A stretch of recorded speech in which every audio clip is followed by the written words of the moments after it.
अल्लाहुम्मा सल्लि अला मुहम्मदिन व आलि मुहम्मद। बिस्मिल्लाहिर्रहमानिर्रहीम। अल्हम्दुलिल्लाहि व कफ़ा व सलामुन अला इबादिहिल्लज़ीना इस्तफ़ा।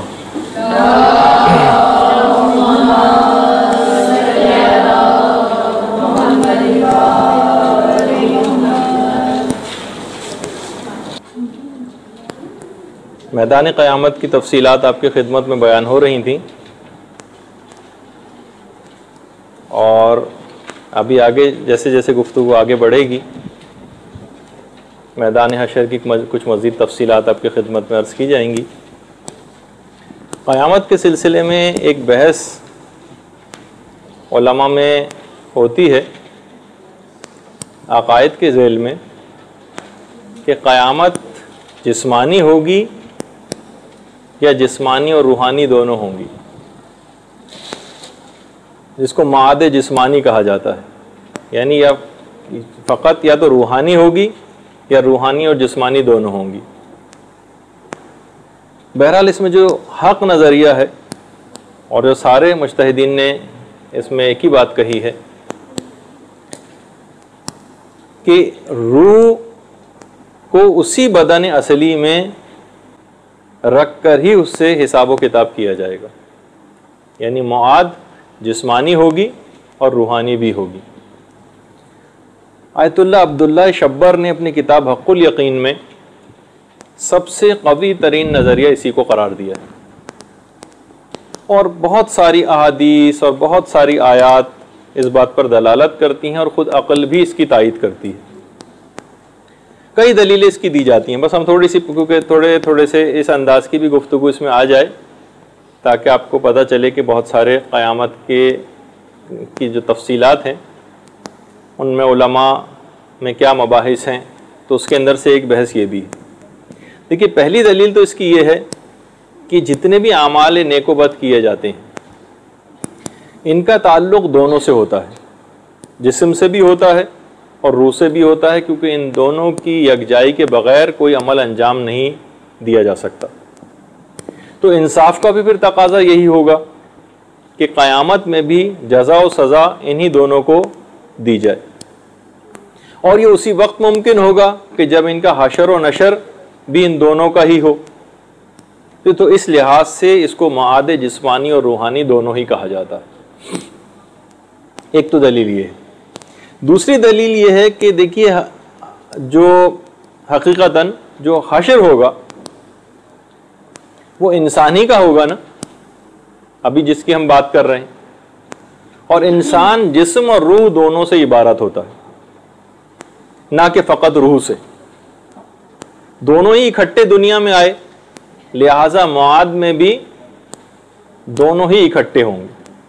ये दूसरी दलील है, क्योंकि इंसान का हशर और नशर होना है, तो इस लिहाज से इंसान दोनों ही से इबारत है, जिस्म और रूह से। दोनों दुनिया में इकट्ठे आए हैं तो क़यामत में भी इकट्ठे होंगे। तीसरी बात उलमा ने कही कि आप ये जो कह रहे हैं मुखालिफीन के नहीं रूह फ़कत आएगी, तो ये आप क्यों कह रहे हैं? क्या परवरदिगार इससे आजिज़ है कि उस जिस्म को उठा ना सके? बल्कि ये तो और ज़्यादा आसान है। वह हुवा अहवनु अलैह, जो कुरान की आयत भी है कि दोबारा जिंदा करना तो ज़्यादा आसान है। बल्कि ये एतराज़ तो काफिर का किया करते थे, ज़रब लना मसलन व नसिया खल्क़हु, अपनी पैदाइश भूल गया वो। क़ाला वमन युह्यिल इज़ामा वहिया रमीम, काफिर उस ज़माने में यही तो कहा करते थे ना कि आखिर खुदा इन बोसीदा हड्डियों को किस तरह से जिंदा करेगा। क़ाला युह्यिल्लज़ी अंशअ अव्वला मर्रा, कह दो कि वही उनको जिंदा करेगा जिसने उससे पहले उनको खल्क़ किया था। तो बहरहाल, अच्छा, उन लोगों का कहना यह है कि अगर जिस्म भी वही आया तो ये तो इआदा मादूम है, जो कि मुहाल होता है। यानी किस तरीके से वो जिस्म वही जो इस दुनिया के अंदर था, जो ख़त्म हो गया, गायब हो गया, बिल्कुल हर चीज़ उसकी अलग अलग हो गई, आखिर वो कैसे आएगा? ये तो इआदा मादूम है जो कि मुहाल होता है। तो उलमा उसका यही जवाब देते हैं कि देखिए ये दो चीज़ें हैं। एक तो ये कि बिल्कुल फना हो जाना, कि कोई अज्जा में से कोई चीज़ भी बाकी ना रहे, और दूसरा है अज्जाए तरकीबिया का मुतफर्रिक हो जाना, यानी अज्जाए तरकीबिया थे बस मुतफर्रिक हो गए। Law of conservation of matter और इस तरह से बहुत से केमिस्ट्री में भी बहुत सारे नजरियात हैं, यानी अज्जा मादूम महज नहीं हो रहे, फकत मुतफर्रिक हो रहे हैं। यानी ऐसा नहीं कि बिल्कुल गायब हो जाए। मसलन पानी पानी में चला गया, मिट्टी मिट्टी में चली गई। जिस तरीके से अगर आप दरख्त को काट के रेजा रेजा भी कर दें तब भी वो मादूम महज नहीं हो जाता, रहता है। इसी तरीके से ये मुतफर्रिक अज्जा भी क़यामत के दिन जमा होंगे, इनको परवरदिगार जमा करेगा। अच्छा, बहुत सारे बूझ बुझक्कड़ किस्म के लोग होते हैं, वो कहते हैं कि भाई ये जो दूसरा जिस्म उठाया जा रहा है ये वो पुराना वाला जिस्म नहीं है, ये कोई और जिस्म है कि जो उठाया गया है। तो आखिर इस पुराने वाले जिस्म के ऊपर तो अजाब होना चाहिए था जिसने वो फेल अंजाम दिए थे, ये तो अब कोई नया जिस्म है। वो ये कहते थे कि इआदाए जिस्म के साथ इआदाए ज़मान व मकाम भी लाजिम है, यानी वो ज़माना भी पलटा के लाइए जिसमें उसने गुनाह किया था, और क्योंकि ये मुहाल है लिहाजा मौद रूहानी होगी, जिस्मानी नहीं हो सकती। अच्छा, शेखुर रईस बू अली सीना के एक शागिर्द इसी तरह के एक बूझ बुझक्कड़ थे, बार बार इसी पे मुसिर हो रहे थे उनसे कि इस बात का मुझे जवाब दीजिए कि वो तो जमाने में उसने किया था, वो जिस्म तो नहीं है इसका। तो शेखुर रईस बू अली सीना ने कहा कि तुम्हारे इस सवाल का जवाब देना भी तुम्हारी दलील से मुझ पर लाजिम नहीं है, क्योंकि तुम वो नहीं हो जिसने वो सवाल किया था, अब जमाना आगे गुजर गया, अब तुम कुछ और हो, और मैं भी वो नहीं हूं कि जिसने वो सवाल सुना था, तो मुझ पर तुम्हारे सवाल का जवाब देना भी लाजिम नहीं। बिल्कुल मबहूत सा होकर रह गया वाकई ये एक जवाब सुनकर। तो बहरहाल अब आप खुद भी देखें, जो हमारे मुख्तलिफ साइंसदान होते हैं वो भी बहुत सारी चीज़ें कर लेते हैं। मसलन हाइड्रोजन और ऑक्सीजन को जमा करके पानी बना लेते हैं, और बाज़ औक़ात पानी को भी इस अंदाज से मुतफर्रिक करके वो हाइड्रोजन और ऑक्सीजन दोबारा उसमें तब्दील कर सकते हैं, उन्हें अलग अलग भी कर सकते हैं। जिस तरीके से एक आम देहाती औरत होती है, दूध जमाने के बाद बिलोकर उससे घी को अलहदा कर लेती है, तो ये तो बिल्कुल एक आम सी चीज़ है कि परवरदिगार आलम के लिए कौन सी मुश्किल चीज़ है कि वो अज्जाए मुतफर्रिका को जमा ना कर सके। तो बहरहाल अच्छा, इस हद तक ये जो जिस्म है इसकी भी देखिए बड़ी जब भी इम्पोर्टेंस है कि बड़ी ताकीद इस बात की है। जो हमने दफन के जो मुस्तहबात आपको याद होगा कि पढ़े थे, उसमें भी था कि उनके जिस्म को मरने के बाद मुस्तहब है कि मुकामात मुक़द्दसा ले जाया जाए, और इसकी बड़ी ताकीद भी है, और उलमा में बड़े इल्मी किस्म के लतीफ़े भी। अल्लामा मजलिसी अपने उस्ताद के साथ बैठे हुए थे, दस्तरखान लगा हुआ था, मुर्गी उनके उस्ताद के सामने रखी हुई थी वो डिश। उन्होंने अपने उस्ताद से कहा कि आपके उनके उस्ताद ने अल्लामा मजलिसी के सामने से मुर्गी की डिश उठाई। अल्लामा मजलिसी ने कहा आपके फतवे में तो मुर्दों का एक जगह से दूसरी जगह मुंतकिल करना जायज़ नहीं। तो उनके उस्ताद भी उन्हीं के उस्ताद थे मजलिसी के, कहने लगे हाँ लेकिन मुकामात मुक़द्दसा की तरफ बिल्कुल इस बात की इजाज़त है कि मुंतकिल किया जा सकता है। जब भी हमारे एक और आलिम गुजरे हैं शेख जाफ़र आले कशफुल ग़िता, बड़ा मशहूर और एक नाबिगा शख्सियत गुजरी है। उनका फतवा ये था कि मुकामात मुक़द्दसा में जिस्म को मुंतकिल किया जाए, और अगर मुंतकिल करना मुमकिन ना हो पूरा जिस्म मुंतकिल करना, उनका एक यूनिक फतवा था जो और किसी मुज्तहिद का तो नहीं। कहा जिस्म का कोई हिस्सा ख्वाह एक छोटी सी उंगली क्यों ना हो वो काटी जाए, और उसके बाद उस उंगली को मुकामात मुक़द्दसा में दफन किया जाए। शेख जाफ़र आले कशफुल ग़िता का फतवा था। वो कहते थे कि आखिरत के ज़रर दूर करने का मामला ज़्यादा संगीन है बनिस्बत इस दुनियावी ज़रर के। देखिए इस दुनियावी ज़रर में क्या होगा, बहुत हुआ तो एक हतक हुर्मत होगी मैयत की, लेकिन आखिरत की तकलीफ़ों से वो निजात पाने के लिए बहरहाल ज़रूरी है कि दुनियावी नुकसान कर लिया जाए और आखिरत में उसको अजाबों से बचा लिया जाए। यानी दुनियावी नुकसान करके आखिरत को अगर बचा लिया जाए तो उसमें कोई हरज नहीं है। बहरहाल कश्फुल ग़िता उनकी किताब भी है, यानी अहकामात शरीयत के चेहरे पर गोया पर्दे और हिजाब पड़े हुए हैं और उन्होंने उसको कश्फ किया है। उन किताब का नाम ही उनका ये है। तो इतनी अहमियत थी इस बात की, हत्ता कि जो वाक़या मिलता भी हमें शेख नसीरुद्दीन तूसी की जब इंतकाल का जब वक्त आया था, तो उस वक्त भी शेख नसीरुद्दीन तूसी ने, हालत एहतज़ार थी, जानकुनी का आलम था, नज़ा की कैफियत थी।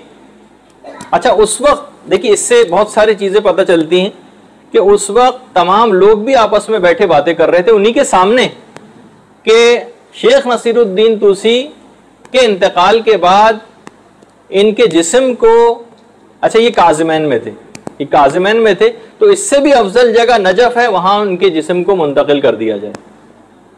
अच्छा, शेख नसीरुद्दीन तूसी जिंदा हैं, सुन रहे हैं हालत एहतज़ार में, हालत एहतज़ार में उस वक्त भी, यानी ऐसा नहीं कि लोग कहेंगे भाई हालत एहतज़ार में इनके कान में आवाज़ चली जाएगी कि इनके मरने की, हम दफन करने की बातें कर रहे हैं, तो बड़ी बदशगुनी किसी बात जो कि हमारे यहाँ एक आमतौर पर समझी जाती है। नहीं, लोग डिस्कस कर रहे थे, क्योंकि बहरहाल मौत और जिंदगी का मामला उस अंदाज का नहीं, इस तरह से हमने हिंदुओं के साथ रहते रहते सीख लिया, एक जगह से दूसरी जगह और बेहतर जगह मुंतकिल होना। नसीरुद्दीन तूसी खुद भी सुन रहे थे, कहने लगे कि नहीं, मुझे हया आती है इस बात से कि मैं जवारे पुरनूर इमाम मूसा काजिम को छोड़ूं और किसी दूर जगह पर, चाहे वो अफजल ही क्यों ना हो, दफन किया जाऊं। मुझे शर्म आती है इस बात से, मुझे इसी जगह इमाम मूसा काजिम के जवारी में दफन किया जाए। अल्लाहुम्मा सल्ली अला मुहम्मद।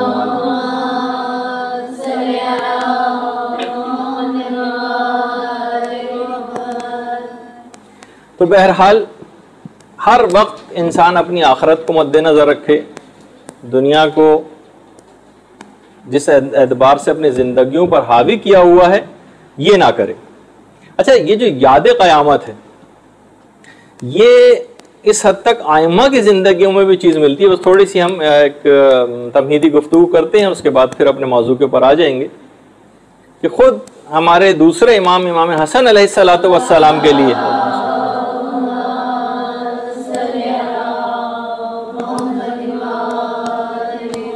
छठे इमाम फरमाते हैं कि जिस वक्त इमाम हसन अलैहिस्सलाम जिस वक्त क़यामत को याद करते थे, तो उसको याद करके इतना रोते थे कि रोते रोते हिचकियां बन जाती थी इमाम हसन की, बेहोश हो जाते थे, और होश में आते थे तो परवरदिगार से जन्नत का सवाल करते थे और दोज़ख से पनाह मांगा करते थे। लोग उनसे कहते थे कि मौला, आपने तो 20 हज या 22 हज पैदल किए हैं और आपने तो 3 मरतबा पूरा घर बमाए जूतों के राह खुदा में सदका कर दिया है। इमाम हसन की सीरत में मिलता है कि पूरा घर हत्ता के अपने पाँव के जूते तक दे दिए थे और 3 दफा उनकी जिंदगी में ऐसा पेश आया, और फिर आप इतना गिरिया करते। तो इमाम फरमाते थे, इन्नमा अबकी लिखसलतैन, मैं 2 वजूहात की बिना पर इस तरीके से रो रहा हूं।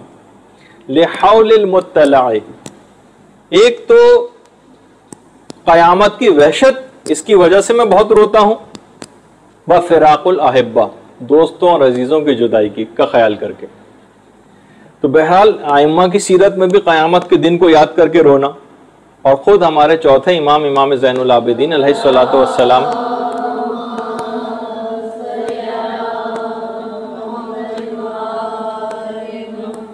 20 या 22, खुद चौथे इमाम ने भी हज की, 20 या 22, और इमाम ने एक ही ऊंटनी के ऊपर ये 20 या 22 हज की।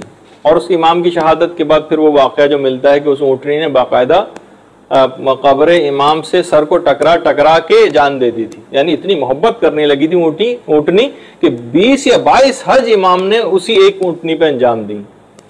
और कभी भी लोगों ने नहीं देखा कि इमाम ने एक दफा भी उस पर ताजियाना मारा हो, बल्कि कभी उस ऊंटनी को तेज भी चलाते थे तो हवा में सिर्फ कोड़े को लहराते थे जिससे ऊंटनी तेज चलने लगती थी, लेकिन कोड़ा कभी मारते नहीं थे।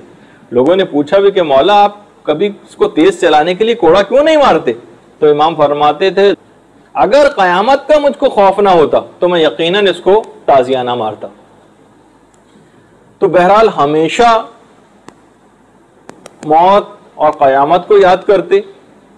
और सूरह अलहम में जब इमाम मालिक यौमिद्दीन पर पहुंचते थे तो इसकी इतनी मर्तबा तकरार करते थे, इतनी मर्तबा तकरार करते थे कि लगता था कि अब जान निकली और अब जान निकली, सिर्फ इस एक आयत को, क़यामत को याद करके। और छठे इमाम के मुतालिक मिलता है कि जब वो सूरह अलहम्द पढ़ते थे और मालिक यौमिद्दीन पर आते थे तो बेशुमार मर्तबा लोग गिन नहीं पाते थे, इतनी दफा इमाम मालिक यौमिद्दीन की तकरार किया करते थे। वो क़यामत के दिन का मालिक है, क़यामत को इस अंदाज से याद करना। ये एक फ़िक़ही मसला एक अलग है।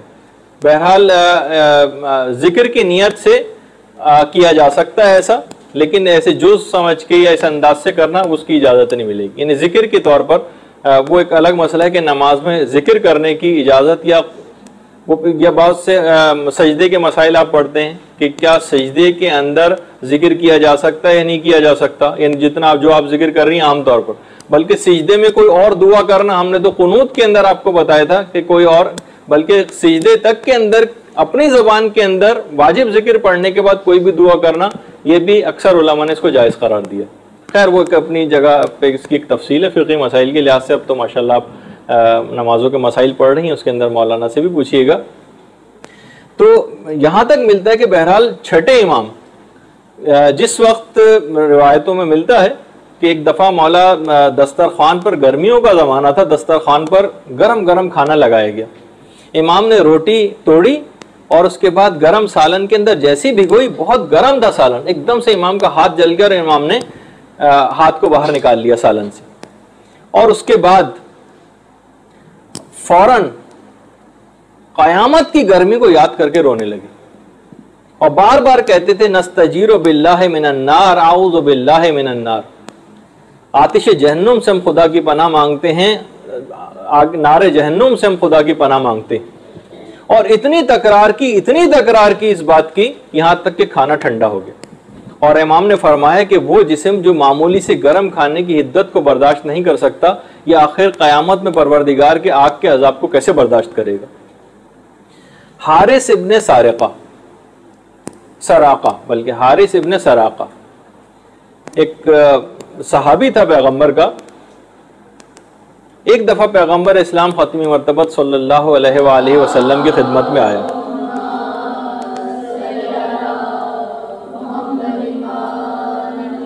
कि या रसूलल्लाह, मैं परवरदिगार आलम को याद करता हूँ, शब्बेदारी करता हूँ, नमाज और रोज़ा और मुनाजात से मैं शदीद मोहब्बत करता हूँ, इश्क करता हूँ परवरदिगार से, यहाँ तक कि अब मैं अपनी आंखों से देख रहा हूँ कि रोज़े हिसाब आ गया और मैं दोज़खियों की पुकार तक को सुनने लगा हूँ। बाज़ औक़ात देखिए इतनी हद तक इंसान रूहानियत के अंदर गर्क हो जाता है, जैसे कि अभी आगे चलकर आएगा भी कि कितने ही उलमा ऐसे हैं जिन्होंने क़यामत का पूरा मंजर शुरू से आखिर तक अपनी आंखों से देखा है। आतुल्लाह मरशी नजफ़ी ने लिखा है, यानी उनकी जो वसीयतनामा भी छपा उसमें भी उनके मुताल्लिक़ ये बात है कि उन्होंने 30 साल की उम्र में पूरा क़यामत का मंजर अपनी आंखों से देख लिया था। तो बहुत से उलमा इस तरह से हैं। तो बहरहाल जो ज़ब्त नफ्स की इस कैफियत के ऊपर जाता है और एक आरिफाना कमाल को हासिल करता है, उसके सामने ऐसी चीज़ों का वाज़े हो जाना कोई ऐसी बड़ी बात नहीं। कहने लगा, या रसूलल्लाह, मैं देख रहा हूँ अपने आंखों से रोज़े हिसाब को और मैं देख रहा हूँ कि मैं दोज़खियों की पुकार को सुन रहा हूँ। पैगंबर इस्लाम ने कहा, ज़ालिका रजुलन अम्तहना क़ल्बुहु बिल ईमान। हारिसा वो मर्द है कि जिसके दिल का परवरदिगार ने इम्तिहान ले लिया है। ए हारिसा, अब जबकि तुम इस हकीकत से आगाह हो चुके हो, अब अपनी हिफाजत करो, अब इस आगाही की तुम हिफाजत करो। उस वक्त हारिसा ने कहा कि या रसूलल्लाह, आप मुझको दुआ दें कि परवरदिगार आलम मुझे शहादत की मौत को नसीब करे। पैगंबर इस्लाम ने दुआ दी। कुछ ही अरसे के बाद जंग उहद वाक़ हुई जिसमें हारिसा लड़ते हुए शहीद हो गए। उनकी शहादत पर पैगंबर इस्लाम ने एक जुमला कहा था, उस खुदा की कसम जिसके कब्ज़े कुदरत में मेरी जान है, वो इस वक्त जन्नत के आला तरीन दर्जे में। जी, इस निस्बत की हिफाजत करो, वैसा ना हो कि बाज़ औक़ात नूर ईमान हाथ से निकल भी जाता है। जो आपने सूए खातिमा के असबाब में हमने उन असबाब का भी जिक्र किया था कि इंसान को जब ऐसी कैफियत हासिल हो जाती हैं और ऐसा ना हो कि बाद में गुरूर करने लगे अपनी इबादत पर। शैतान की मिसाल सामने है कि कितने आला तरीन मुकाम पर गया और उसके बाद फिर असफला साफिलीन में चला गया, हिफाजत नहीं कर सका। और कितने सारे और लोगों की मिसाल इससे पहले हमने आपकी खिदमत में पेश की थी, जिस वक्त सूए खातिमा के असबाब बयान किए थे कि इंसान उसके बाद हिफाजत करनी होती है आखिरत तक। बहुत सी जो अशरा मुबशरा वाली जो अहादीस हैं पैगम्बर इस्लाम ने जो जन्नत की बशारत, इस पर बहुत से उलमा ने जो एतराज़ात किए उनमें से एक ये भी है। अच्छा खैर, अब यहाँ तक इस बात का मिलता है कि बहरहाल उसने तो इस कैफियत पा गया था वो शख्स, और क़यामत को गोया अपनी आंखों से देखना शुरू कर दिया था। सलमान फारसी के मुतालिक भी ये बात मिलती है कि सलमान हर वक्त क़यामत को और खौफ आखरत उनके पेश नज़र होता था। एक दफ़ा रिवायत में मिलता है कि उनके घर में आग लग गई थी सलमान के, और क्या किया कि फ़कत घर के अंदर गए, कुरान और तलवार निकाली और बाहर आ गए, और एक जुमला कहा जो हम सब लोगों के लिए बड़ा अहम है, कम सामान वाले इस तरह से कयामत में निजात पाएंगे। बस कुरान और तलवार उठाई और बाहर आ गए। कम सामान वाले मदाइन में जब गवर्नर बनाकर गए थे और लोग इस्तकबाल के लिए आए थे, तो लोगों ने बाकायदा जो जमाने का गवर्नर हाउस होता था वहां उनको लेकर गए, लेकिन उस गवर्नर हाउस में ठहरने से मदाइन में सलमान फारसी ने इनकार कर दिया। कहा कि नहीं, मैं जो है इस जगह पे ठहरने को तैयार नहीं हूं। फिर बाजार में किसी जगह पे एक कमरा उन्होंने किराए के ऊपर लिया था, एक कमरा किराए पर लिया था।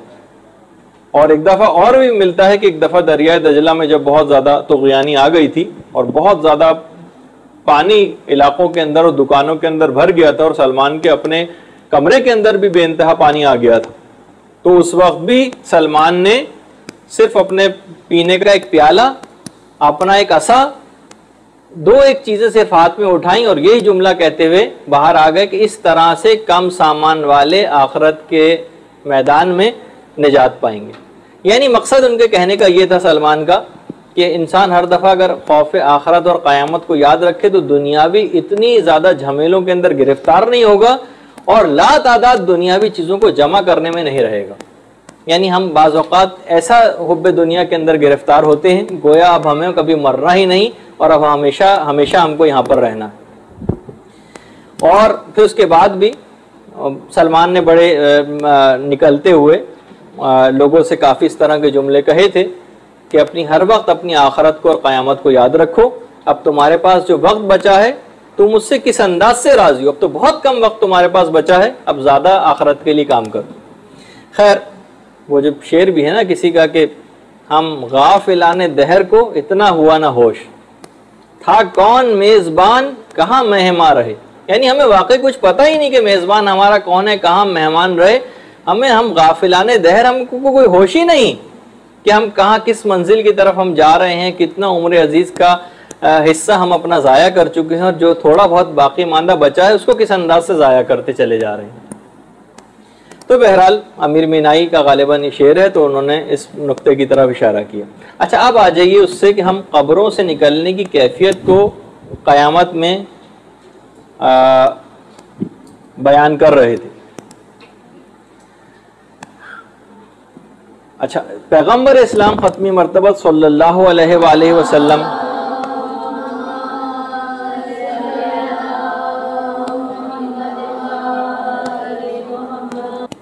अच्छा, ये वाली हदीस मौलाए कायनात से मरवी है, पैगम्बर इस्लाम से मरवी नहीं है। मौलाए कायनात ने बाकायदा सवारी रसूल पर बैठकर जंग जमल से वापसी पर ये जुमले इरशाद फरमाए कि क्या मैं तुम्हें इत्तला न दूं कि वो मैदान हशर जाने वाले कब्रों से निकलकर बेहतरीन अफराद कौन होंगे। फिर इमाम ने फरमाया कि वो औलाद अब्दुल मुत्तलिब में से 7 अफराद होंगे। अब हम कब्रों से निकलकर मैदान क़यामत जाने वाली तफसीलात बयान कर रहे हैं, तो उसमें ये बात आ रही। मौला ने फरमाया पहली शख्सियत तो बेहतरीन शख्सियात में पैगम्बर इस्लाम की है जो तमाम मखलूक़ात से आला है। ये सबसे पहली शख्सियत पैगंबर इस्लाम की।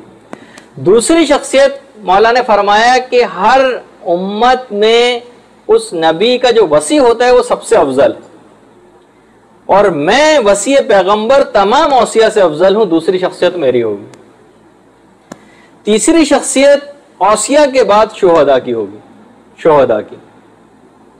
और अफजल तरीन जो शख्सियात हैं शुहदा में वो मेरे चचा हमजा और मेरे भाई जाफर तैयार हैं, यानी शुहदा में ये दो अफराद तीसरे और चौथे नंबर पे। पांचवी और छठी शख्सियात जो होंगी वो मेरे दो बेटे हसन और हुसैन होंगे, जो क़यामत में बेहतरीन शख्सियात में शुमार होते हैं। दुरूद भेज दीजिए मोहम्मद वाले मोहम्मद।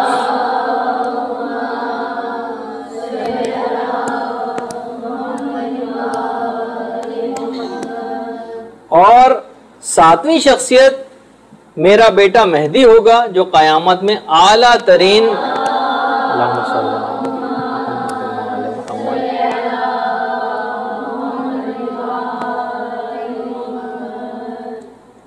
जो कि क़यामत में आला तरीन मुकामात के ऊपर फाइज होगा।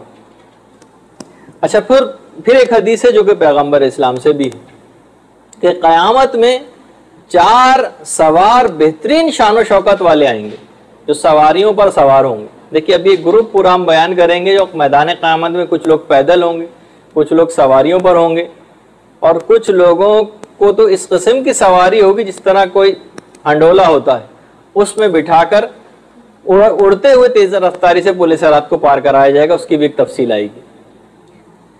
तो पैगंबर से पूछा कि या रसूलल्लाह, वो 4 शान व शौकत वाले अफराद कौन से होंगे? तो पैगंबर ने फरमाया कि पहला तो मैं होऊंगा जो बुर्राक पर सवार होऊंगा, दूसरे हजरत सालेह होंगे जो अपनी उसी ऊँटनी के ऊपर सवार होंगे जिसके पांव काटे गए थे और जिसको फिर मारा गया था। हजरत सालेह उसी ऊँटनी के ऊपर उसी पर सवार होकर आएंगे।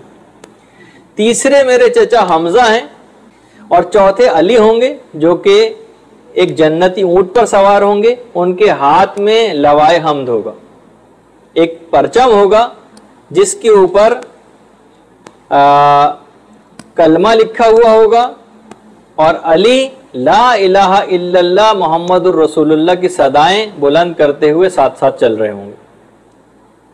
अहले महशर, अल्लाहुम्मा सल्ली अला मुहम्मद व आले मुहम्मद, अहले महशर जब अली को देखेंगे तो वो ये समझेंगे कि शायद ये कोई मुकर्रब फरिश्ता है, या कोई उलुल अज़म पैगंबर है, या वो फरिश्ता है कि जिसने आसमानों को और अर्श को उठाया हुआ होता है। तो परवरदिगार की तरफ से अर्श से एक निदा आएगी कि इंसानों, ना तो ये उलुल अज़म पैगंबर है, ना ये कोई मुकर्रब फरिश्ता है, और ना ये वो फरिश्ता है कि जिसने अर्श को उठाया हुआ है, बल्कि ये असदुल्लाहिल गालिब अली इब्न अबी तालिब अलैहिस्सलातु वस्सलाम।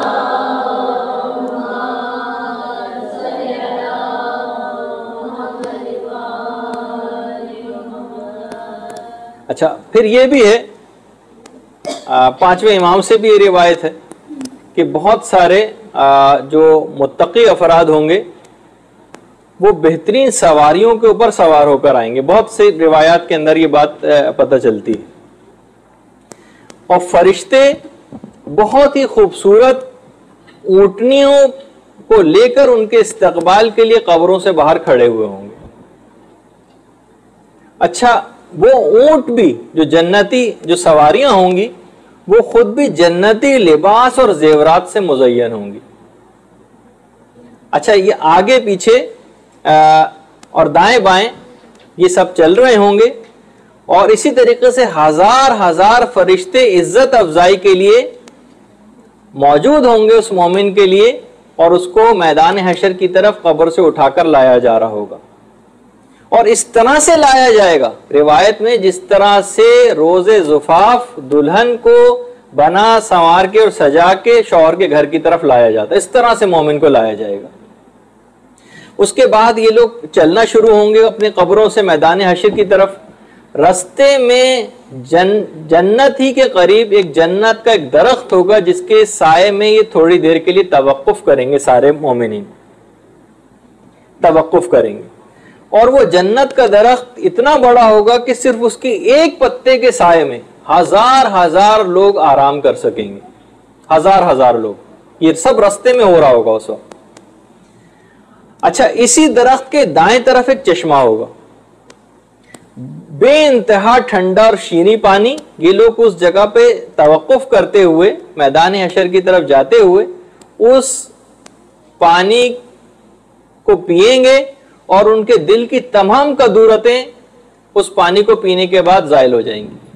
फिर उस दाएं तरफ तो उस दरख्त के ये चश्मा था, ये फाउंटेन, और बाएं तरफ एक और चश्मा होगा जिस चश्मे का नाम है ऐनुल हयात।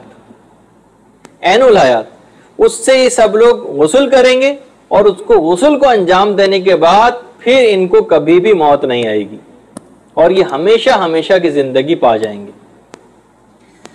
अच्छा, बाकायदा तफसीर बुरहान में पूरी इसकी मंजरकशी की गई है कि मैदान हशर का, मैदान हशर में आसमान और जमीन की तमाम मखलूक जमा हो जाएगी।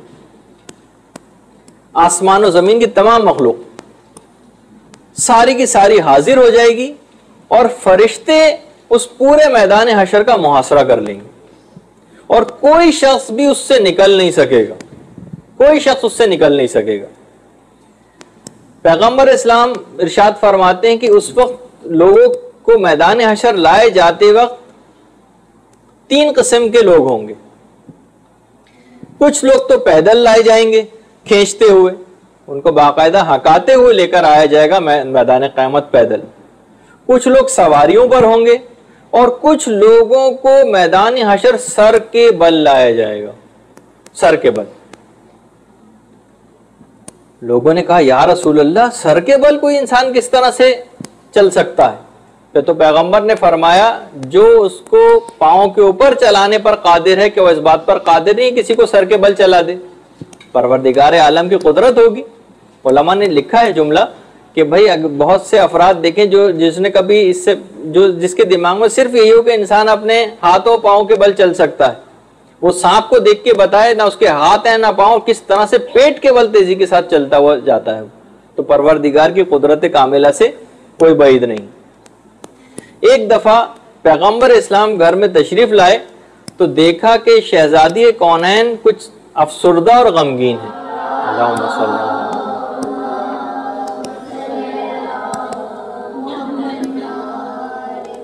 कहने लगी, बाबा मैं, जब सबब पूछा पैगंबर ने उस उदासी का तो कहा कि बाबा मैं मैदान क़यामत लाए जाने की कैफियत को सोचकर परेशान हो रही थी कि किस तरह से लोग उरिया वहां पर मैदान क़यामत में लाए जाएंगे, जिसकी हम एक तफसील पहले बता चुके। मैं उस दिन की सख्ती को याद करके परेशान हो रही थी। पैगंबर ने कहा, बेटी वो दिन तो वाकई बड़ा सख्त होगा, लेकिन खुदा उस दिन इसराफील को 3 लिबास देकर भेजेगा और 70,000 हूरें तुम्हारे पास आएंगी और जो कि तुमसे मुलाकात करके बहुत खुश होंगी और तुम हूरों के साथ, 70,000 हूरों के साथ और फरिश्तों, बेशुमार फरिश्तों के साथ कब्र से बाहर आओगी। देखिए, शहजादी के भी कब्र से बाहर आने की कैफियत पैगंबर बयान कर रहे हैं। और तुम जन्नत की तरफ मैदान हशर की तरफ रवा दवा होंगी। रास्ते में हजरत मरियम 70,000 हूरों के साथ तुम्हारा इस्तकबाल करेगी। हजरत मरियम शहजादी का 70,000 हूरों के साथ इस्तकबाल करेंगी, तुम्हें सलाम करेंगी और तुम्हारे साथ हो जाएंगी। कुछ आगे चलोगी तो तुम्हारी माँ खदीजा ताहिरा 70,000 हूरों के साथ, अल्लाहुम्मा सल्ली अला मुहम्मद व अला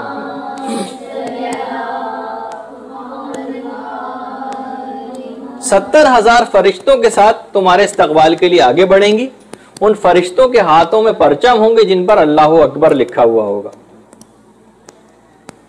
इस्तकबाल के लिए आगे बढ़ेंगी और तुम्हारे साथ हो जाएंगी। फिर उसके बाद हजरत हव्वा और हजरत आसिया ये 70,000 हूरों के साथ तुमसे मुलाकात करेंगी, यहां तक कि तुम सब लोग मैदान हशर जा पहुंचोगे। देखिए, पैगंबर खुद सारी कैफियत बयान कर रहे हैं।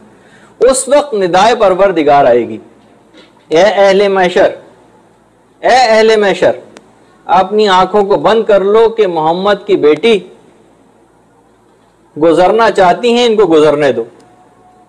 उस वक्त तमाम अहले महशर अपनी आंखों को बंद कर लेंगे शहजादी के एहतराम में। फकत दो शख्सियात होंगी जो शहजादी को उस वक्त देख सकेंगी, एक तो मौलाए कायनात की शख्सियत होगी और दूसरी रिवायत में हज़रत इब्राहीम नबी खुदा की शख्सियत होगी। ये दो अफराद, हज़रत हव्वा और खदीजा तुम्हारे आगे आगे होंगी और तुम्हारे लिए नूर का एक मेंबर मैदान क़यामत में लगाया जाएगा। उस वक्त जिब्रील आकर तुमसे पूछेंगे कि शहजादी आपकी कोई हाजत हो तो आप बताइए। उस वक्त तुम जालिमों से अहले बैत पर जुल्म का अपना हक तलब करोगी। बहरहाल रिवायत में और भी तफसीलात हैं, वो अभी आगे चलकर आ रही हैं। रिवायत में कि उसके बाद उनको वासिल जहन्नुम किया जाएगा जालिमों को, और फिर जिब्राइल दोबारा कोई और हाजत पूछेंगे। फिर वो शहजादी कहेंगी कि परवरदिगार मेरे शियों, मेरे बेटे के शियों और मेरे शियों के शियों की मदद फरमा इस मैदान हशर में। देखिए इसमें है कि मेरे शियों, मेरे बेटे के शियों और मेरे शियों के शियों की मदद फरमा। उस वक्त परवरदिगार की तरफ से आवाज आएगी, निदा आएगी कि मैंने इन सबको बख्श दिया। अल्लाहुम्मा सल्ली अला मुहम्मद।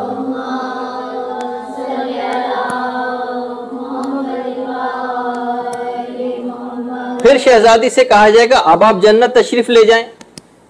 तो शहजादी कहेंगी कि जब तक मैं ये ना जान लूं कि मेरे बेटे के साथ क्या सलूक किया गया, तब तक मैं मैदान हशर से नहीं जाऊंगी। परवरदिगार की तरफ से निदा आएगी कि फातिमा वस्ते मैदान क़यामत में निगाह करो। उस वक्त शहजादी देखेंगी कि इमाम हुसैन बगैर सर के मैदान हशर में खड़े हुए हैं। उस वक्त शहजादी गमनाक एक चीख मारेंगी, रिवायत में है, और बेइंतहा गिरिया करना शुरू करेंगी। पैगंबर इस्लाम फरमाते हैं कि मैं भी उस वक्त दर्दनाक आवाज में गिरिया करूंगा और फरिश्ते मेरे गिरिया और फरियाद सुनकर फरिश्ते भी रो पड़ेंगे। उस वक्त खुदावंदे आलम को जलाल आ जाएगा। ये देखिए सब मैदान हशर की कैफियत। उस वक्त परवरदिगार हब हब नामी एक आग है, हब हब, जो एक खास किस्म की आग है जिसको 1000 साल तक परवरदिगार ने जलाया था और वो जलने के बाद वो आग सियाह पड़ गई थी। उस आग के अंदर कोई खुशी दाखिल ना हुई होगी और उस आग से कोई गम और मुसीबत बाहर ना निकली होगी, और हुक्म होगा उस आग को कि कातिलाने हुसैन और हामिलाने कुरान, यानी वो कातिल हुसैन चाहे वो कुरान का कोई हाफिज ही क्यों ना हो, उसको लाया जाए। जहन्नुम कि वो आग लपक के उसको शकंजों में जकड़ के उन लोगों को लाएगी, और वो लोग उस आग की खसूसियत है कि जब वो लोग उस आग के अंदर जाते हुए रोएंगे तो आग में से भी ऐसी आवाज निकलेगी रोने की। जिस वक्त वो गुर्राएंगे तो वो हब हब नामी आग भी गुर्राएगी। उसके बाद पैगंबर इस्लाम फरमाते हैं कि क़यामत में फातिमा को नूर के गुंबद के अंदर लाया जाएगा। इमाम हुसैन अपने सर को अपने हाथों में उठाए हुए उस गुंबद के अंदर दाखिल होंगे। उन्हें देखकर फातिमा शदीद गिरिया करेंगी और पूरे अहले महशर, तमाम मुकर्रब फरिश्ते, तमाम अंबिया मुरसलीन सब बिलक बिलक कर रोने लगेंगे। उस वक्त परवरदिगार आलम बतौर तमसील इमाम हुसैन की शक्ल के एक शख्स को खल्क करेगा जो कातिलाने हुसैन से जंग करेगा। खुदा उन तमाम कातिलों को और उनके इमाम के कत्ल में जो शरीक अफराद थे उन सबको उस तमसील के जरिए कत्ल किया जाएगा। फिर उसके बाद उन तमाम लोगों को कत्ल करने के बाद दोबारा जिंदा किया जाएगा और अमीरुल मोमिनीन अपने हाथों से उन अफराद को दोबारा कत्ल करेंगे। कत्ल करने के बाद उन्हें फिर जिंदा किया जाएगा और इमाम हसन अपने हाथों से उनको कत्ल करेंगे। फिर उसके बाद उन्हें फिर जिंदा किया जाएगा और इमाम हुसैन अपने हाथों से उनको कत्ल करेंगे और वासिल जहन्नुम करेंगे। और उसके बाद रिवायत में यहां तक है कि पैगंबर फरमाते हैं कि हमारे ज़ुर्रियत में से कोई शख्स ऐसा नहीं बचेगा कि जो उन्हें मौत की नींद न सुलाए। हमारे कलेजे उस वक्त ठंडे होंगे जब हम अपने हाथों से इन कातिलाने इमाम हुसैन से इंतकाम लेंगे। फिर उसके बाद रिवायत में है कि खुदा के गैस से पर्दा उठेगा, लोग अपने तमाम गम और हुज़्न को भूल जाएंगे। और यहाँ तक मिलता है रिवायत में कि छठे इमाम ये फरमाते हैं कि अल्लाह हमारे शियों पर रहम करे। खुदा की कसम हमारे शिया हकीकी मोमिन है, और खुदा की कसम इस मुसीबत के तुलानी मुसीबत में, गम व हुज़न में शिया हमारे साथ शरीक रहे। 1400 साल से शिया इसी अंदाज से गम व हुज़न मनाते रहे हैं, अपने आंसुओं को बहाते रहे और इमाम के साथ शरीक रहे। इमाम ने उनके लिए दुआ की। अच्छा, एक दफ़ा छठे इमाम मौजूद थे, तो छठे इमाम की बारगाह में एक दफ़ा ऐसी कातिलाने इमाम हुसैन का तस्करा निकल आया। किसी शख्स ने कहा सहाबियों में से कि मौला, हमारी बड़ी ख्वाहिश है कि इमाम हुसैन के कातिलों से इसी दुनिया के अंदर परवरदिगार आलम इंतकाम ले। इमाम ने एक जुमला इरशाद फरमाया, का अन्नका तस्तक़िल्लु लहू अज़ाबल्लाह, क्या तू खुदा के अजाब को, आखिरत के अजाब को कम समझता है? वो अजाब तो ज्यादा सख्त और शदीद होगा। इस दुनिया में क्या उनको अजाब दिया जा सकता है जो क़यामत में परवरदिगार देगा। और पांचवें इमाम की हदीस भी है जिसमें जो उन्होंने पैगंबर इस्लाम से नकल की कि जहन्नुम की एक जगह ऐसी है जहां सिवाय इमाम हुसैन के कातिलों के और नबी खुदा हजरत याहिया के कातिलों के अलावा कोई भी वहां पर नहीं जाएगा। मखसूस है उन कातिलों के लिए वो जगह। अच्छा, उस वक्त मौला फरमाते हैं कि पैगंबर इस्लाम ने जुमला इरशाद फरमाया कि जब फातिमा के सामने इमाम हुसैन अपने खून आलूद सर को लेकर आएंगे तो बीबी जो हैं वो नाला फरियाद करेंगे और कहेंगी, ऐ मेरे लख्ते जिगर व या समरता फवादा हो, ऐ मेरे मेवा दिल। और ये कहते हुए इस हद तक गिरिया करेंगी कि उनके गिरिये से फरिश्ते तक बेहोश हो जाएंगे। अहले क़यामत निदा देंगे कि ऐ फातिमा ज़हरा, खुदा आपके फर्जंद के कातिलों को कत्ल करे। उस वक्त परवरदिगार आलम फरमाएगा कि मैं तेरे मुहिब्बों और शियों के सामने इस कत्ल का बदला लूंगा। और फिर उसके बाद बहरहाल बदला लिया जाएगा, पूरी वो तफसील जो अभी आपने सुनी है। उसके बाद फिर शहजादी एक बहिश्ती सवारी पर सवार होंगी और 70,000 फरिश्ते तस्बीह, तमजीद और तहलील, ला इलाहा इल्लल्लाह और अल्लाहु अकबर के नारे लगाते हुए परवरदिगार की हम्दो सना करते हुए जन्नत के रास्ते की तरफ चलेंगे। और फिर उस वक्त एक आवाज आएगी, ए अहले महशर, अपनी आंखों को दोबारा बंद कर लो कि फातिमा बिनते मोहम्मद पुल सिरात से गुजरना चाहती हैं। अल्लाहुम्मा सल्ली अला मुहम्मद व आले मुहम्मद।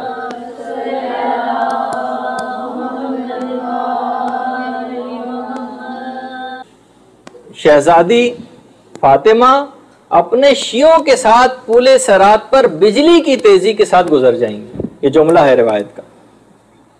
बाकायदा सवाबुल आमाल में शेख सदूक ने इस पूरी रिवायत को लिखा है।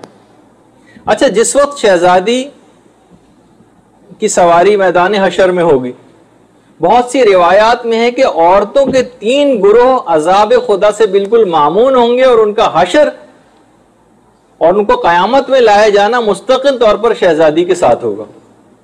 वो शहजादी के साथ मशहूर होंगी 3 खसूसियात की हामिल औरतें।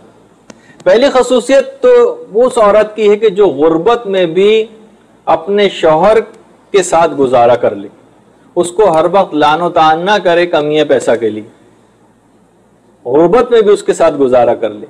दूसरी वो औरत जो शौहर की बदअखलाकी पर सब्र करे और सब्र और बुर्दबारी से काम ले और उससे फकत इस वजह से तलाक ना ले, ये दूसरी औरत होगी।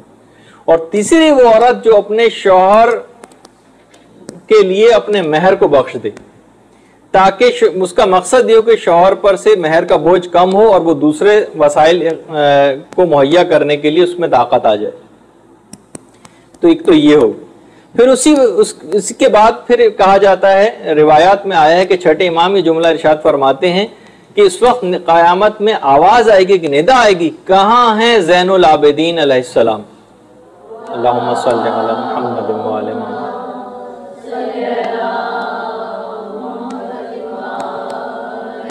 छठे इमाम फरमाते हैं, मैं गोया देख रहा हूं कि अली इब्न अल हुसैन क़यामत में लोगों की सफ़ों को चीरते हुए आगे बढ़ते हुए जा रहे हैं। और पैगंबर इस्लाम से भी बिल्कुल यही हदीस कि क़यामत में निदा आएगी कि कहाँ है ज़ैनुल आबिदीन। तो अली इब्न अल हुसैन, मैं देख रहा हूं, पैगंबर फरमाते हैं, मैं देख रहा हूं कि अली इब्न अल हुसैन सफ़ों को चीरते हुए और झूमते हुए मैदान क़यामत में आ रहे हैं। इलाल शरा में शेख सदूक ने भी इस रिवायत को लिखा है। बाकायदा यानी ज़ैनुल आबिदीन कहकर इमाम की जो खसूसियत थी, इबादत को अंजाम देना, ऐसी इमाम इबादत को अंजाम देते थे कि खुद जुमले हैं पांचवें इमाम के कि मेरे पिदर बुजुर्गवार के मुकाम सिजदा पर जितने गट्टे पड़ जाते थे, साल में 2 मरतबा उन गट्टों को कटवाते थे। जब भी मैंने एक दफ़ा आपकी खिदमत में पहले पेश किया था, जिसकी वजह से इमाम का लक़ब भी है ज़ुस सफ़नात। हर दफ़ा 5 सिजदे की जगहों पर से गट्टे पड़ जाया करते थे।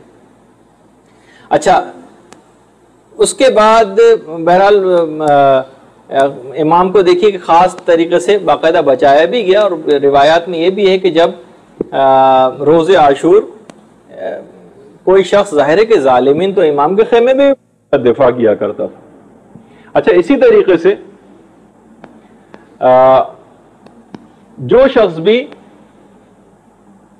ये चाहे कि आपने अभी सुना कि शहजादी के साथ कौन सी ख़वातीन आएंगी, कौन सी खसूसियात की हामिल, कि वो भी आप अपने अंदर पैदा कर लें।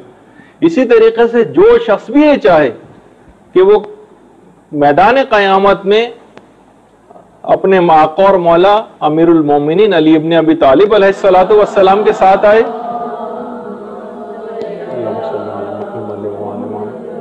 उनके मुताल्लिक ये बात कही जाती है कि वो रोजाना सूरह वल आदियात ज़बह उसकी तिलावत करे, कि मैदान क़यामत में उसका हशर मौला कायनात के साथ होगा और उनके साथ ही मैदान क़यामत में उठाया जाएगा।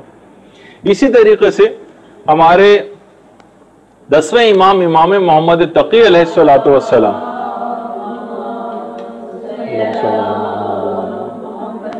एक सहाबी ने बाकायदा इमाम की खिदमत में एक खत भिजवाया और कहा, उस खत के अंदर ये लिखा कि मैं चाहता हूं कि मैं इस दुनिया और आखिरत में आपके साथ रहूं, तो आप कोई ऐसा तरीका मुझे बताइए कि मैं दुनिया और आखिरत में आपके साथ रहूं। इमाम ने उसको एक जुमला लिखा खत में, अक्सरा मिन तिलावत इन्ना अंज़लनाहु फी लैलतिल क़द्र, तो कसरत के साथ इन्ना अंज़लनाहु फी लैलतिल क़द्र की तिलावत कर, मैदान क़यामत में मेरे साथ तुझको उठाया जाएगा। तो और फिर उसके बाद इमाम ने एक जुमला और भी लिखा, वरत्तिब शफ़तई का बिल इस्तग़फ़ार, और अपनी जुबान को, अपने लबों को तुम इस्तग़फ़ार के जरिए तर रखो, यानी हर वक्त परवरदिगार आलम से इस्तग़फ़ार करते रहो। जब इस्तग़फ़ार करते रहोगे और बार बार तौबा की तरफ मुतवज्जे रहोगे तो खुद ब खुद इस बात की सलाहियत पैदा हो जाएगी कि तुम्हें मेरे साथ क़यामत में उठाया जाए। और यही जुमला जब पैगंबर इस्लाम से एक दफ़ा पूछा गया था कि मौला मैं चाहता हूँ, या रसूलल्लाह मैं चाहता हूँ कि आपके साथ मैं क़यामत में भी रहूँ, तो पैगंबर ने वो जुमला कहा था कि कसरत सिजदा के ज़रिए मेरी मदद करो, यानी खुदा के अहकामात के आगे सर तस्लीम को खम रखो, तो फिर तुम मेरे साथ क़यामत में उठाए जाओगे। तो बहरहाल दीन के ऊपर शिद्दत के साथ अमल, कि कोई हमसे वाजिब छूटने ना पाए और कोई हराम काम हमसे होने ना पाए, कि इस बात का सबब बनेगा कि हम इन शख्सियात के साथ क़यामत में उठाए जाएं। अच्छा, फिर छठे इमाम फरमाते हैं कि उस वक्त इमाम हुसैन अर्श इलाही के साये में आ जाएंगे और तमाम ज़ायरीन और तमाम शिया भी जमा हो जाएंगे। उस वक्त परवरदिगार अपनी रहमत से इस हद तक इन लोगों को सरफराज करेगा कि सिवाय खुदा के कोई उसको बयान भी नहीं कर सकता। इस हद तक परवरदिगार की रहमत इन लोगों के ऊपर निछावर होगी कि इसको कोई बयान भी नहीं कर सकता सिवाय परवरदिगार आलम के। हुरान जन्नत बाकायदा जन्नती मर्दों को पैगाम भिजवाएंगी जन्नत से कि आप कब हमारे पास तशरीफ लाएंगे जन्नत, तो जवाब में कहेंगे कि हम तुम्हारे पास इंशाल्लाह जल्द आएंगे, लेकिन इस वक्त हमें हमसायगी इमाम हुसैन सबसे ज्यादा अजीज है। हम इमाम की मुलाकात को तुमसे मुलाकात पर तरजीह देते हैं। बाकायदा जो देखिए इसमें ज़ायरीन का भी लफ्ज था कि ज़ायरीन और शिया, और ये भी उम्मे अमन से रिवायत है कि जो कि पैगंबर इस्लाम से नकल की है कि मलाइका नूरानी कलम से जो भी ज़ाहिर हुसैन होता है नूरानी कलम से उसकी पेशानी पर एक जुमला लिखते हैं, इतना नूर होगा ये इस इबारत का उनकी पेशानी पर कि कयामत में लो अहले मैशर की आंखें इससे खीरा होने लगेंगी, इस नूर से, और इसी नूर से ये ज़ाहिर इमाम हुसैन पहचाना जाएगा कयामत के दिन। देखिए, पैगंबर इस्लाम की और मासूमीन की हमराही एक इतना बड़ा ख्वाब है मोमिन का कि बाकायदा ज़ियारत आशूरा के अंदर भी यजअलनी माअकुम फिद दुनिया वल आखिरा, परवरदिगार ये जो हम दुआ करते हैं कि दुनिया और आखिरत में हमें इन अफराद के साथ करार दे, बल्कि यहां तक है बहुत सी ज़ियारत में कि परवरदिगार मुझे भी उस मुकाम महमूद पर पहुंचा दे जिस पर तूने इन शख्सियात को पहले से फाइज कर रखा है। उलमा ने लिखा है कि हम जैसा नालायक, यानी कि मोमिन, वो मुकाम महमूद का परवरदिगार से सवाल कर रहा है। तो देखिए ये भी कि देखिए ये जो मुकाम महमूद है ये महशर में एक जगह का नाम है, बाकायदा वहां एक नूर का बना हुआ एक मेंबर होगा जिसकी 1000 सीढ़ियां होंगी रिवायत में, और उसमें आखिरी बुलंद तरीन सीढ़ी पर पैगंबर इस्लाम तशरीफ फरमा होंगे, और उसके बाद अल्लाहुम्मा सल्ली अला मुहम्मद व आले मुहम्मद, उसके बाद अगली सीढ़ी पर मौलाए कायनात बैठे हुए होंगे, और उसके बाद दीगर आइम्मा और अंबिया हिफ्ज़ मरातिब हस्ब मरातिब वो बैठे हुए होंगे, और उसके बाद मुखलिस मोमिनीन होंगे जिन्होंने रूहानी तहारत इस दुनिया में हासिल कर ली होगी, वो भी उस मुकाम महमूद वाले नूरानी मिंबर पर अपने मुकाम पर बैठे हुए होंगे। अच्छा, शेख सदूक फरमाते हैं कि उस वक्त पैगंबर इस्लाम एक बेहतरीन खुतबा परवरदिगार की शान में देंगे, और ऐसी खुदा की हमदो सना करेंगे उससे पहले कभी किसी ने ना की होगी। उसी वक्त मैदान क़यामत की सारी बात हो रही।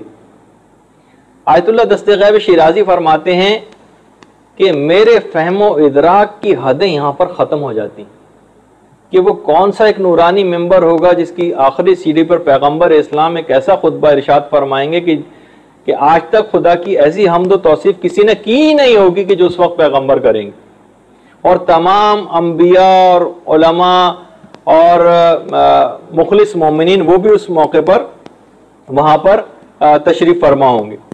उस वक्त एक ऐसी रूहानी लज्जत होगी।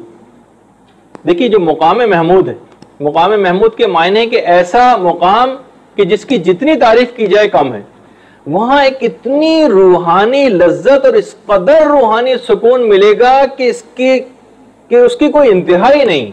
ये है जुमला, इस कदर रूहानी सुकून उस मेंबर के पास बैठ के मिलेगा कि उसके बाद उन्हें किसी चीज की तलब भी नहीं रहेगी। हुराने जन्नत उस वक्त भी पैगाम भिजवाएंगी, तो जुमले कहेंगे जन्नती कि हम इस वक्त, हमें पैगंबर इस्लाम का ये मेंबर ज्यादा अजीज है, हम इस मेंबर को छोड़कर तुम्हारे पास किस लिए आए, हम इस मेंबर को छोड़कर नहीं आएंगे।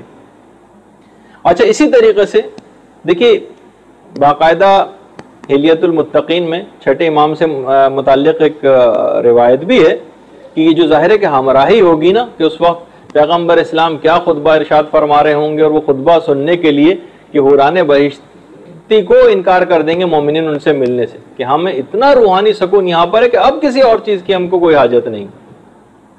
इमाम सादिक फरमाते हैं कि जिन मजालिस में भी परवरदिगार आलम और हम अहले बैत का तस्करा ना किया जाए, क़यामत में वो तमाम मजालिस और महाफिल हसरत व यास का शिद्दत के साथ मोमिन उनसे हसरत व यास का इजहार करेगा।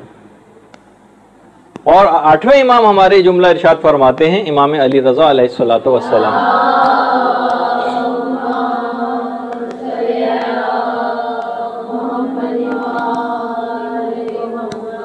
कि जो किसी मजलिस में हमारे अमर को जिंदा करे, यानी आइम्मा के फजाइल बयान करे, अहादीस बयान करे, अहकामात खुदाबंदी को बयान करे, तो जिस वक्त सबके दिल मुर्दा हो रहे होंगे, इसके दिल को परवरदिगार आलम जिंदा रखेगा। अच्छा, अब उलमा फरमाते हैं कि जो मजालिस की जीनत है उनमें एक तो इल्म मज़ाकरा है, जो कि आप यहाँ पर हर हफ्ते ही आकर सुनती हैं, और आदाब व अहकाम शरई और आइम्मा की तालीमात हैं, ये भी महफिल की जीनत है। और पांचवें इमाम से तो यहाँ तक रिवायत है कि जो एक इल्मी मज़ाकरा होता है वो नमाज मकबूल का सवाब दिलवाता है। और मजालिस की एक जीनत और भी, और वो है मसाइब सैयद शुहदा का जिक्र। ये मजालिस और महाफिल की जीनत कहा गया इसको, यानी जो सही तौर पर महाफिल में इमाम का सही जिक्र करे, उसमें किसी झूठ और मुबालगे की आमेज़िश ना करे। बाकायदा मिलता है रिवायात में जो हिकायात हैं कि आयतुल्लाह वहीद बाकर बेबहानी, जो उस्तादुल असूलियीन कहलाते हैं, उनके एक बेटे थे शेख मोहम्मद अली, वो खुद भी बहुत बड़े आलिम थे। उनके पास एक शख्स आया और कहने लगा कि मैंने एक अजीब व गरीब ख्वाब देखा है कि ख्वाब में मैं देखता हूं कि मैं इमाम हुसैन के जिस्म को अपने नाखूनों से जख्मी कर रहा हूं। कह रहे हैं उस वक्त मैं शेख मोहम्मद अली, उन्होंने थोड़ी देर सर झुकाकर बैठे रहे, गौर व फिक्र किया और फिर एक आंख उठाकर एक जुमला कहा, ये शख्स तू कहीं जाकिर इमाम मजलूम तो नहीं, तो मजलिस से तो नहीं पढ़ता है? कहा कि हाँ मैं मजलिस से पढ़ता हूँ। कहा अब या तो तू मजलिस से पढ़ना छोड़ दे या मजालिस इमाम हुसैन में झूठ बोलने को तर्क कर दे और बिल्कुल सही सही मजलिस पढ़ा कर। तो बाकायदा उसके बाद फिर खैर वो गया। तो बहरहाल हमें इस जुमला बीच में आ गया था, तो मैंने कहा कि हमें सही तौर पर जो सही मसाइब हैं वही इमाम के इतने ज़्यादा हैं कि बाकायदा रिवायतों के अंदर जुमला है ये है कि जो भी गम इमाम हुसैन में आंसू बहाए जाते हैं, परवरदिगार इनको क़यामत के दिन दुर और नगीने के अंदर तब्दील कर देगा, बाकायदा इस तरह हीरे जवाहरात में तब्दील हो जाएंगे। और अज़ादार को ये हुक्म होगा कि तुम इन आंसुओं को, ये जो अब हीरे की शक्ल इख्तियार कर गए हैं और नगीने की शक्ल इख्तियार कर गए, इनको अपने हाथ में रखो। अंबिया के सामने इनको लाया जाएगा और अंबिया से कहा जाएगा कि इस नगीने की कीमत लगाओ। अंबिया जो उस वक्त कीमत बताएंगे, परवरदिगार कहेगा नहीं तुमने बहुत कम कीमत लगाई। यहां तक के अंबिया से होता हुआ ये नगीना या ये हीरा, ये पैगंबर इस्लाम के हाथ में आएगा और पैगंबर कहेंगे कि इसकी कीमत मेरा बेटा सिर्फ हुसैन ही लगा सकता है और कोई नहीं। और उसके बाद फिर इमाम हुसैन उसकी कीमत लगाएंगे कि परवरदिगार मेरे इस अज़ादार को क़यामत की तमाम मुश्किलात और मसाइब से निजात अता फरमा, इसको हौज़े कौसर से तू सैराब कर दे और जन्नत में इसका मुकाम और ठिकाना मेरे महल के बराबर में करार दे दे। अल्लाहुम्मा सल्ली अला मुहम्मद व आले मुहम्मद।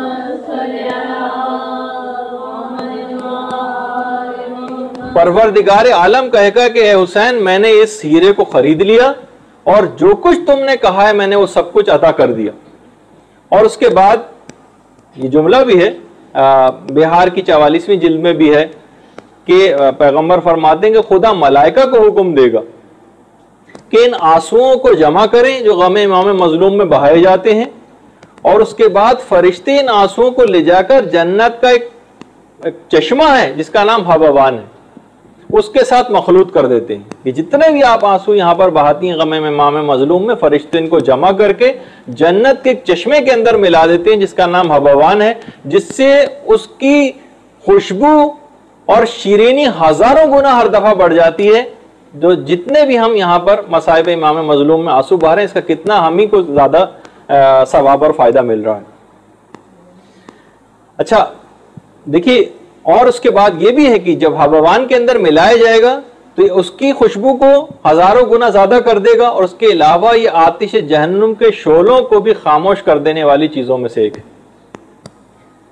और यहां तक मिलता है रिवायात में कि जब छठे इमाम के सामने उनके अपने जद इमाम हुसैन का नाम लिया जाता था तो सारा दिन इंतहाई गमज़दा रहते थे और मुस्कुराते तक भी नहीं थे, और फरमाते थे कि हुसैन हर मोमिन के लिए रोने का सबब, हर मोमिन के लिए। और बाकायदा जो खसाइस हुसैनिया के नाम से किताब लिखी है, उसमें इमाम हुसैन पर रोने के तकरीबन 12 असबाब को नकल किया। फरमाते हैं कि इमाम हुसैन पे जो गिरी के असबाब हैं वो 12 हैं। पहला सबब तो यह कि आलम अरवाह में जब इमाम हुसैन के नूर को देखा था हजरत आदम ने, और उनके सामने फिर वाक़यात करबला भी पेश किए गए थे, उस वक्त भी उन्होंने शदीद गिरिया किया था हजरत आदम ने, तो इमाम हुसैन के नूर का मुशाहिदा किया था।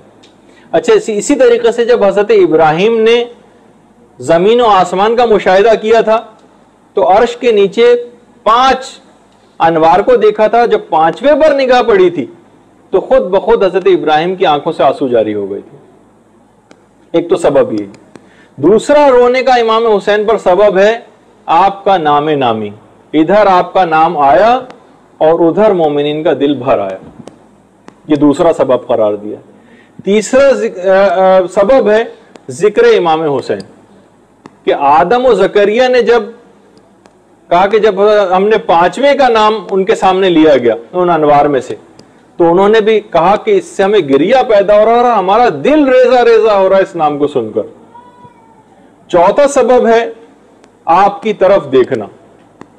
पैगंबर इस्लाम जब कभी इमाम हुसैन के चेहरे की तरफ निगाह करते थे शिद्दत के साथ गिरिया करने लगते थे।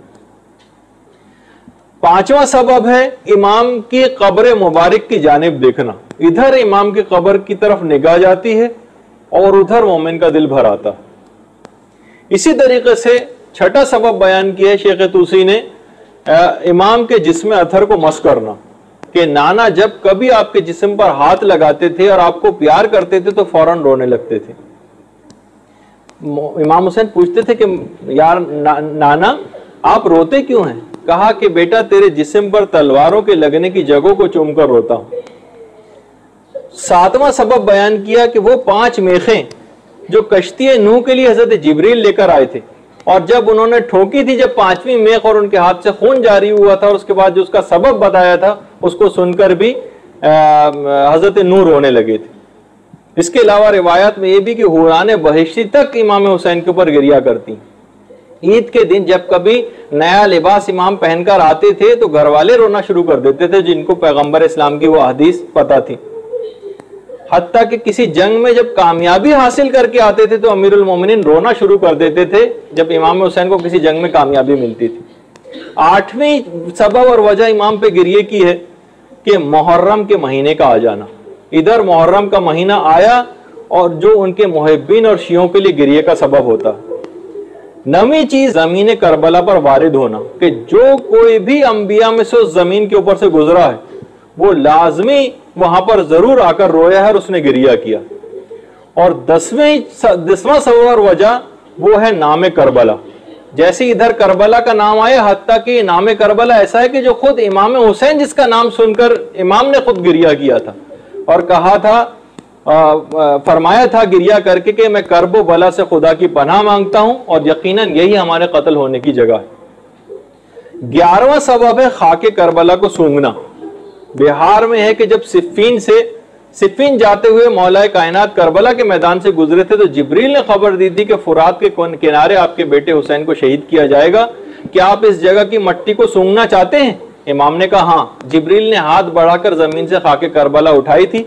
जैसे ही मिट्टी को सूंघा था इमाम ने बेसाख्ता आंखों से आंसू जारी हो गए थे और गिरिया करना शुरू कर दिया था। और 12वां सबब और वजह इमाम हुसैन पे गिरिए की वो है ठंडा पानी। जामिउल अखबार में बाकायदा छठे इमाम की एक रिवायत है कि छठे इमाम जब भी कभी पानी, एक दफा छठे इमाम ने पानी मंगवाया और पानी पिया तो जैसे ही पानी मुंह के अंदर गया थोड़ा सा पानी पिया और इमाम गिरिया करने लगे। कहा है दाऊद जो कि रावी था, खुदा लानत करे कत्ले हुसैन करने वालों पर, कि इमाम हुसैन की याद जिंदगी को बेमजा कर देती। जब भी ठंडा पानी पिया जाता है इमाम हुसैन की इससे याद आती है।